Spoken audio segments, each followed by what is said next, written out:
കാല് വീണ്ടും അധികമാക്കി. ഇവിടെയാണ് ഇഞ്ചക്ഷൻ വെച്ചത്.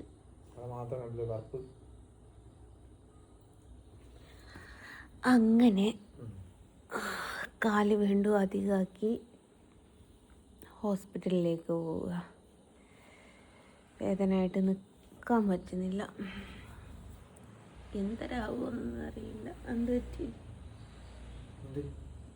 ഇനി ഉളിങ്ങസ്യാന്ന് എന്നിട്ടേക്കുന്നു.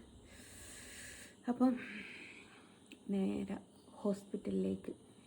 ഇനി ഞാൻ ചത്തില്ലേ എന്നുള്ള കമൻറ്റുകൾ 2 ദിവസവും കൂടി ഒന്ന് വെയിറ്റ് ചെയ്യും. ചിലപ്പോൾ നിങ്ങൾക്ക് ചത്തു എന്ന് പറഞ്ഞിട്ട് തന്നെ ഇടാം. ഓക്കെ.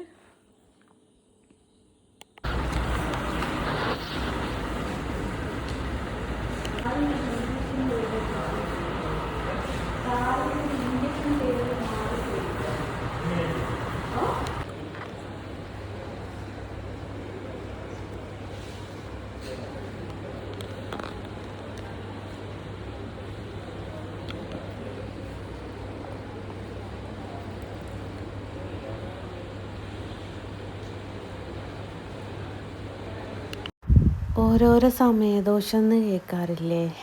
അതാ മക്കളെ എനിക്കിപ്പം നടന്നുകൊണ്ടിരിക്കുന്നത്. 2 മാസത്തിൻ്റെ അടുത്തായി ഇങ്ങനൊരു ഇഞ്ചക്ഷൻ എനിക്ക് വെച്ചിട്ട്. ഇപ്പോഴും കുറച്ച് നേരം നടന്നാൽ കാല് വീങ്ങി ഇങ്ങ് പോരും. ഇത് ഇനി എന്തായി തീരുമോ എന്തോ.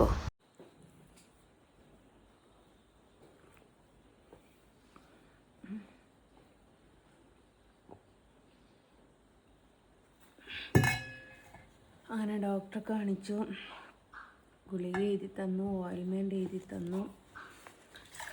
അപ്പം മാറ്റമില്ലെങ്കിൽ അങ്ങോട്ട് തന്നെ ചെല്ലാൻ ഇഞ്ചക്ഷൻ അടിക്കണമെന്ന്. അപ്പോൾ ഇവിടെ ഉണ്ട് കേട്ടോ. ഈ ഗുളികമേൽ നീര് പോവാതെ എന്ത് ചെയ്തിട്ടും കാര്യമില്ല എന്നാണ് പറയുന്നത്. അപ്പോൾ ഈ ഡോക്ടറും പറയുന്നത് എന്താ വെച്ചാൽ, മോനെ കാണിക്കേ, ഈ ഒരു സാധനം ഉണ്ടല്ലോ, ഈ കറുത്ത് കണ്ണ് ഇതൊരു കല്ല് പോലെ ആയി കിടക്കുക. ഇതാണ് അന്ന് ആ ഒരു മരുന്ന് വെച്ചത്. ഇത് എടുത്താളണം പോലും. കാലിങ്ങോട്ടൊക്കെ നീര് വെച്ച് കിടക്കുക, നന്നായിട്ട് നീര് വെച്ച് കിടക്കുക. പിന്നെ ഈ സാധനം എടുക്കാണ്ട് എൻ്റെ കാല് നേരെയാവില്ല എന്നാണ് പറഞ്ഞത്. അപ്പോൾ പലരും കളിയാക്കിയൊക്കെ വീഡിയോ ചെയ്ത് ഞാൻ കണ്ടിട്ടുണ്ട്. ഹോസ്പിറ്റലുകാരോട് പൈസ തട്ടാൻ വേണ്ടിയിട്ടാണ്, കള്ളത്തിയാണ്, അതാണ് ഇതാണ്. അവനവൻ്റെ നേർക്ക് വന്ന് നോക്കണം. അപ്പേ അതിൻ്റെ ബുദ്ധിമുട്ട് മനസ്സിലാവുള്ളൂ. ഈ കാലിവിടെ ഇതായിട്ട് ഇവിടെ കായലക്കും കൂടി കൊളുത്തിയിട്ട് നടക്കാനേ പറ്റുന്നില്ല. ഇതൊന്നും ആ ഹോസ്പിറ്റലുകാർ അറിയുന്നില്ല. അപ്പോൾ ഈ പറയുന്ന നിങ്ങളും അറിയുന്നില്ല. നിങ്ങളുടെയൊക്കെ നേർക്കൊരു ദിവസം വന്ന് നോക്കണം. അപ്പോഴേ നമുക്ക് എന്തിൻ്റെയും ബുദ്ധിമുട്ട് മനസ്സിലാവുള്ളൂ. അപ്പം അങ്ങനെയാണ് ഇപ്പോഴത്തെ എൻ്റെ അവസ്ഥ. ടാറ്റാ.